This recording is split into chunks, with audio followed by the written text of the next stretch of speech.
Welcome to Blind Spots, a podcast where we're helping you fill the gap between what you want to do with your money and what you actually do. We are professional investors, writers, and financial planners helping you navigate the complexities of finance to optimize what you can control and cut out the rest.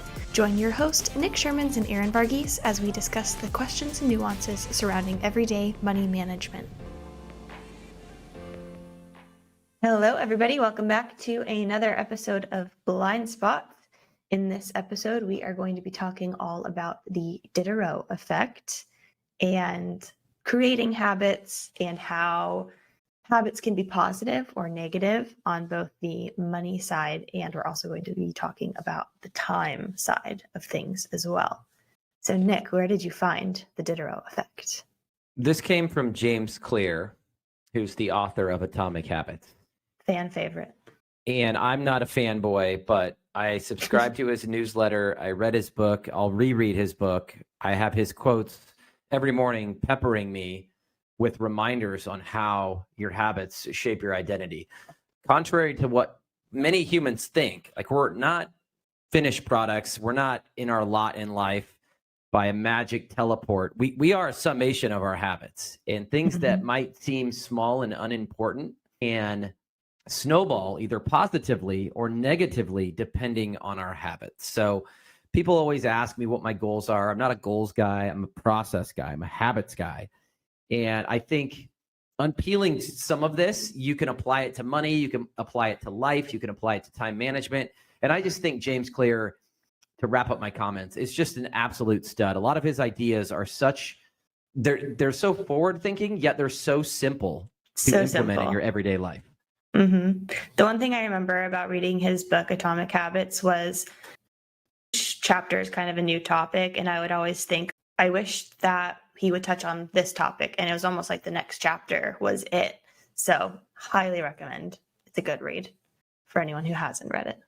Yeah. And anyone looking to make a change in life, whether that's to lose weight or eat better or start working out, a lot of these things can seem really daunting.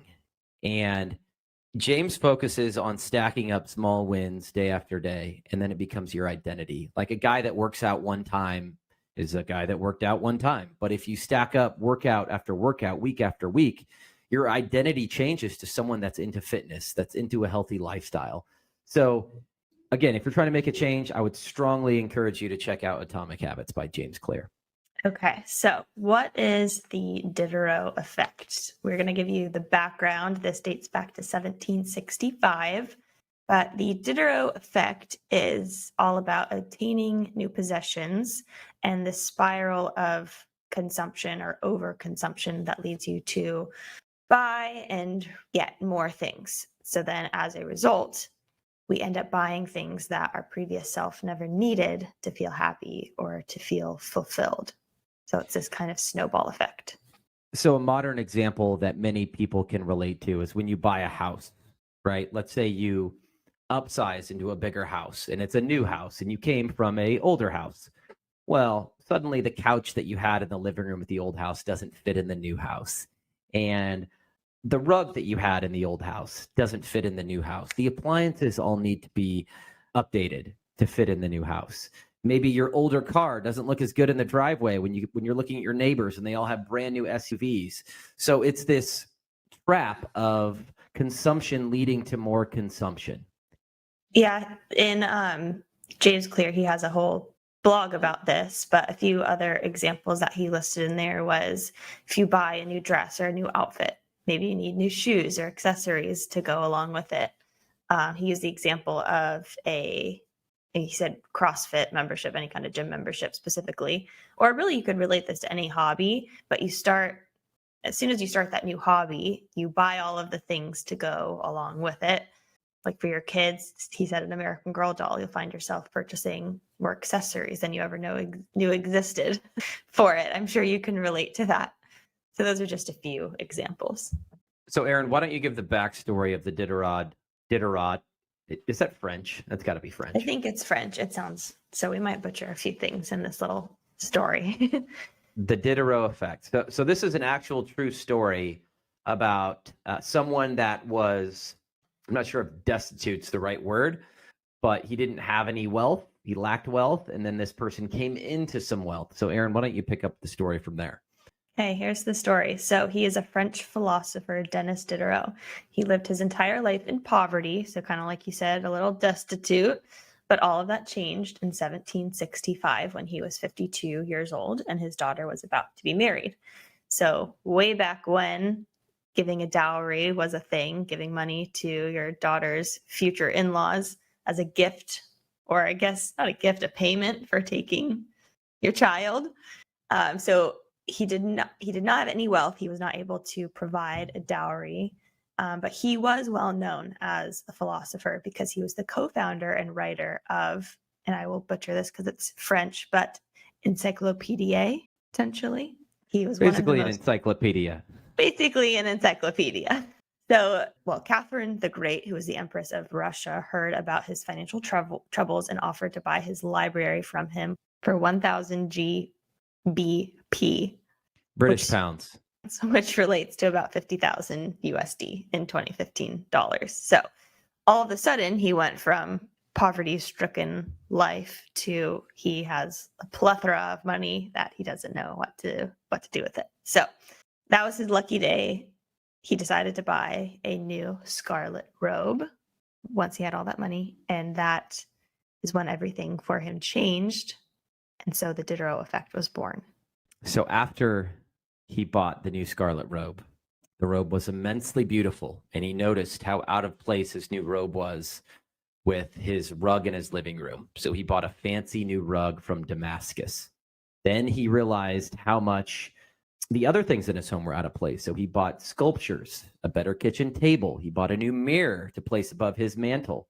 And his straw chair was relegated to the antechamber by a leather chair. So he kept, long story short, he kept buying stuff that he deemed inadequate when he compared it to his new stuff. And he just kept going until he was basically broke. So consumption tends to breed more consumption. I love this quote that is in here from him where he says, no more coordination, no more unity, no more beauty. So in that one thing, that robe that he bought really stuck out amongst all of his other things that were not as great and fancy. He wanted everything to feel up to that standard. And that's where it started to go.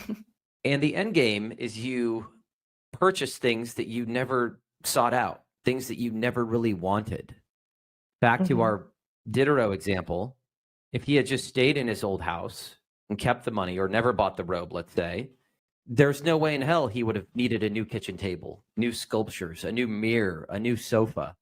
So the robe set off a chain of events that spiraled out of control, and Mr. Diderot ended up losing it all. Now, it's good. This is a good money lesson because, as I mentioned, the house purchase, Erin, you talked about the dress. This man bought a robe.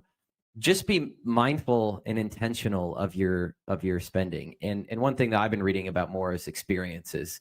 And this book I'm reading talks about experiences and says there's no way in hell a person can have all of the great experiences on earth.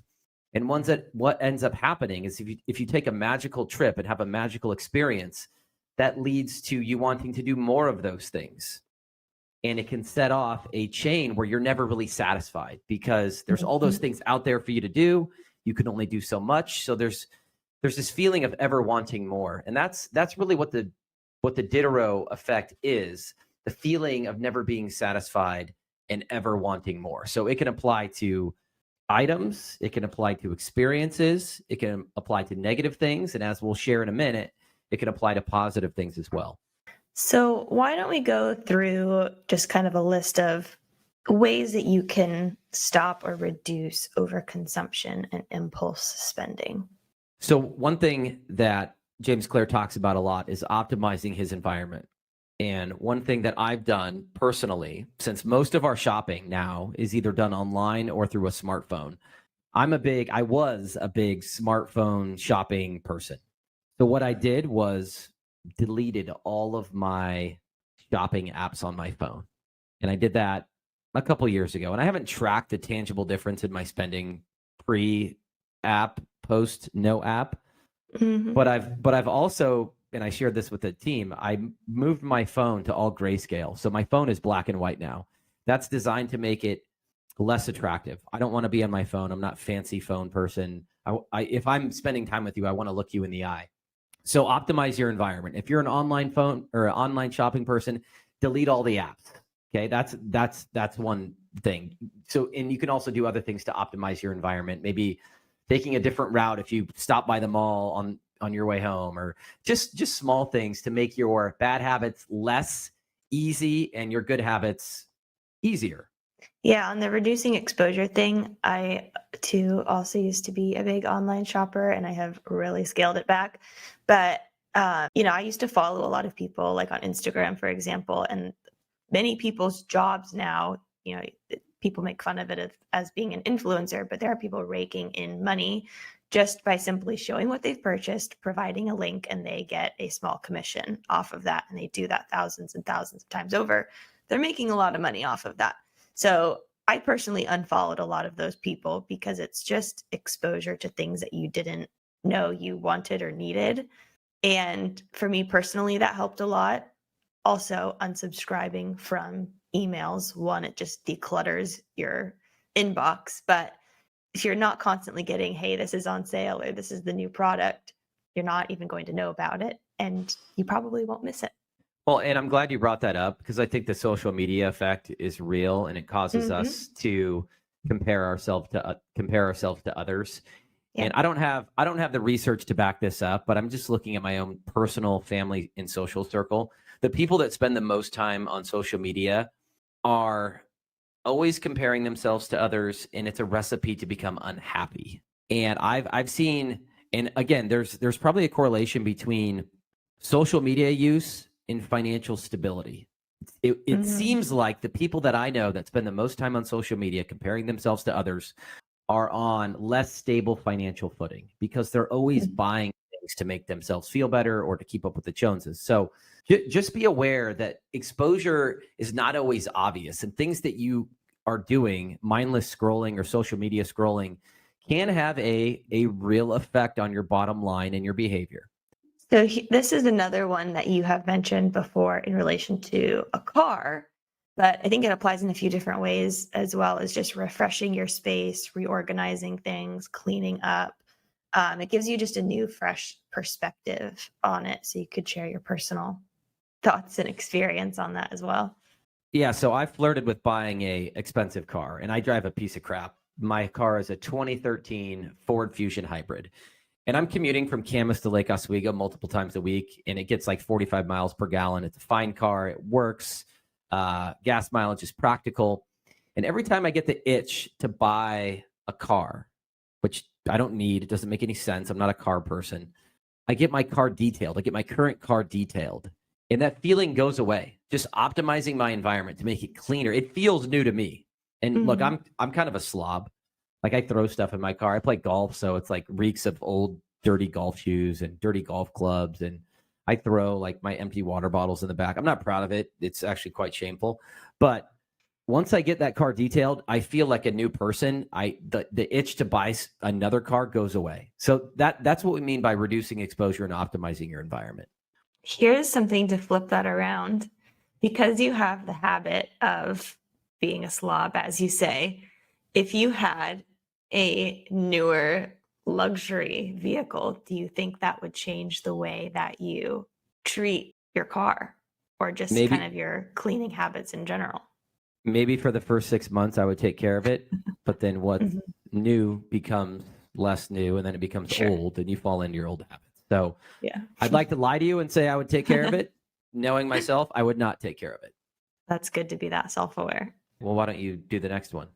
Okay. This is one that I have tried out myself. I don't think it really works that great because I'm not really an impulse spender anymore, but I have heard it working for other people is putting or implementing a no spend period, whatever that is, whether it's a day, a week, a month is probably a little extreme, but just saying I'm not going to buy something on Amazon this week. I've also used this in making a list for things that I want. So I'll put it in a list, kind of forget about it, check back in on it a month, a week, 6 months later. And sometimes I'll think, what the heck was I thinking? I absolutely do not need that or want that anymore. And sometimes I'm like, oh, yeah, that's still on the list. Maybe I don't need it now. I'll kick it down the line. But I think that no spend period can be helpful for people who are impulse spenders. So I have a couple gamesmanship things I do with myself. But the first thing that popped in my mind when you said self-imposed limits was most people indulge in the holiday season. The month of December, you're at parties, you're drinking, you're eating dessert. And then a lot of folks go dry in the month of January.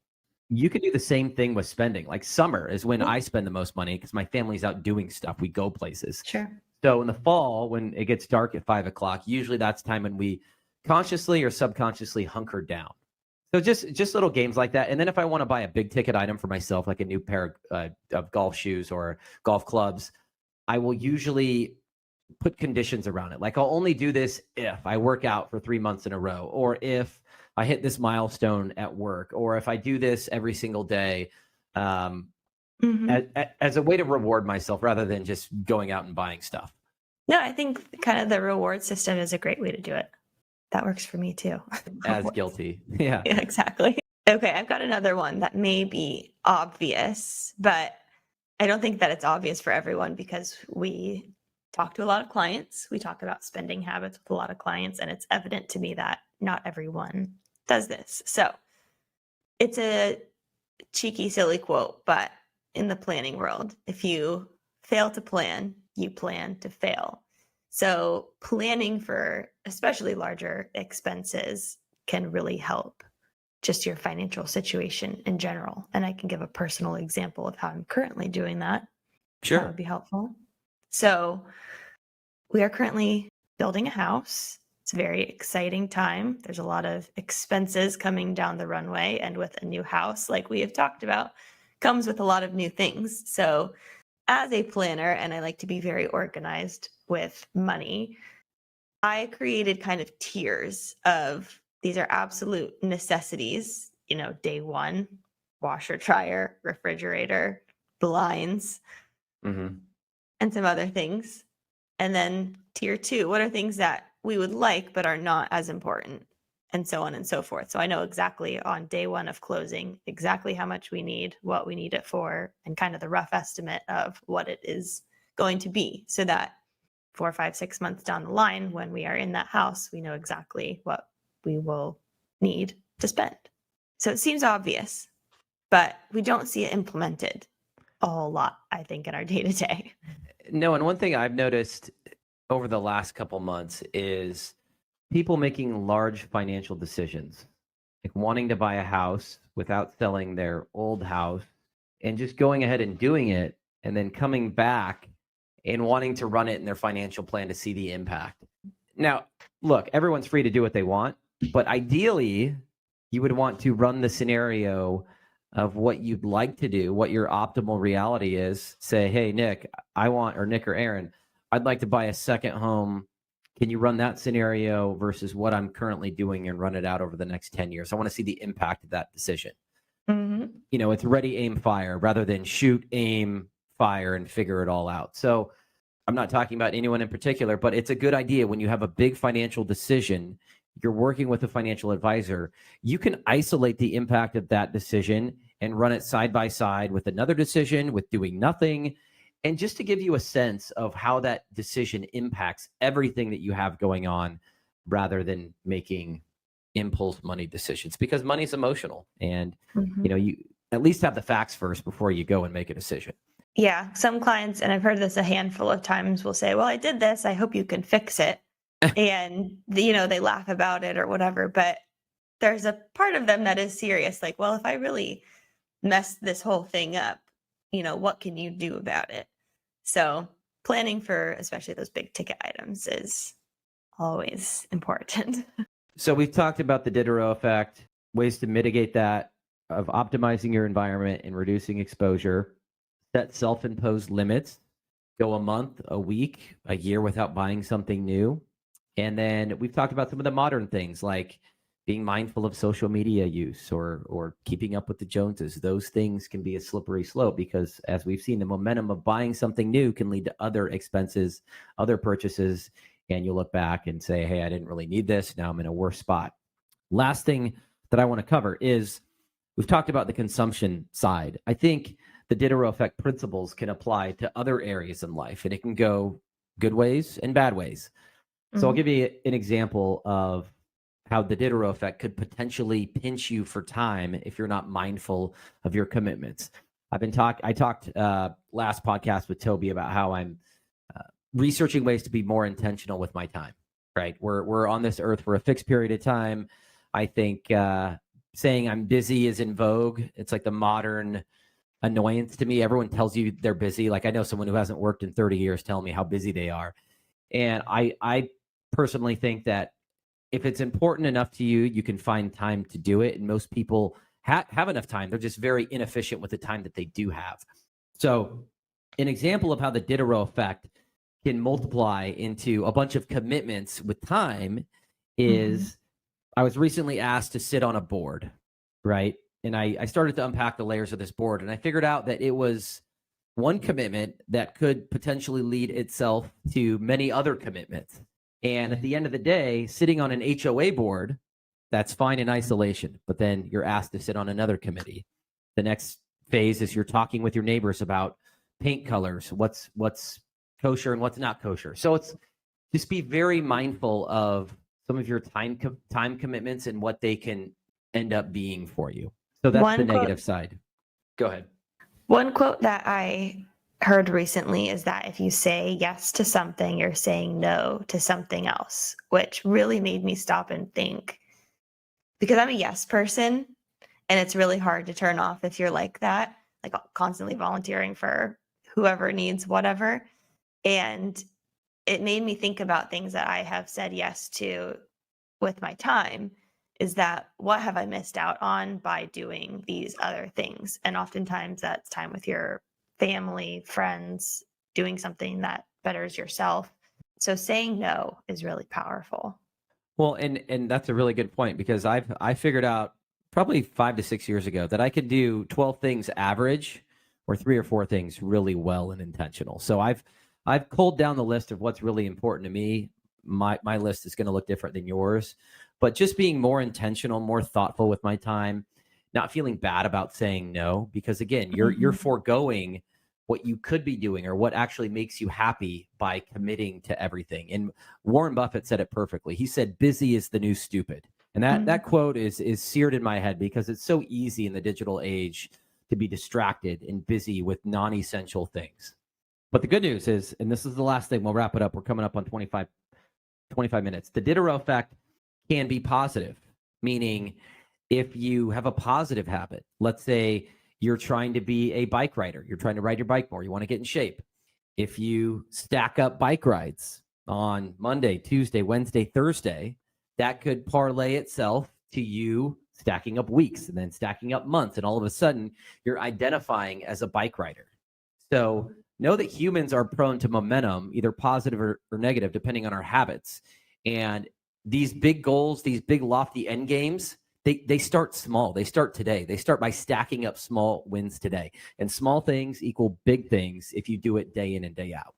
Ooh, that was good. Okay, I think that was a great place to wrap it up. If you have any questions or comments, you can always send them to us at insight@pureportfolios.com. And we will see you in the next one.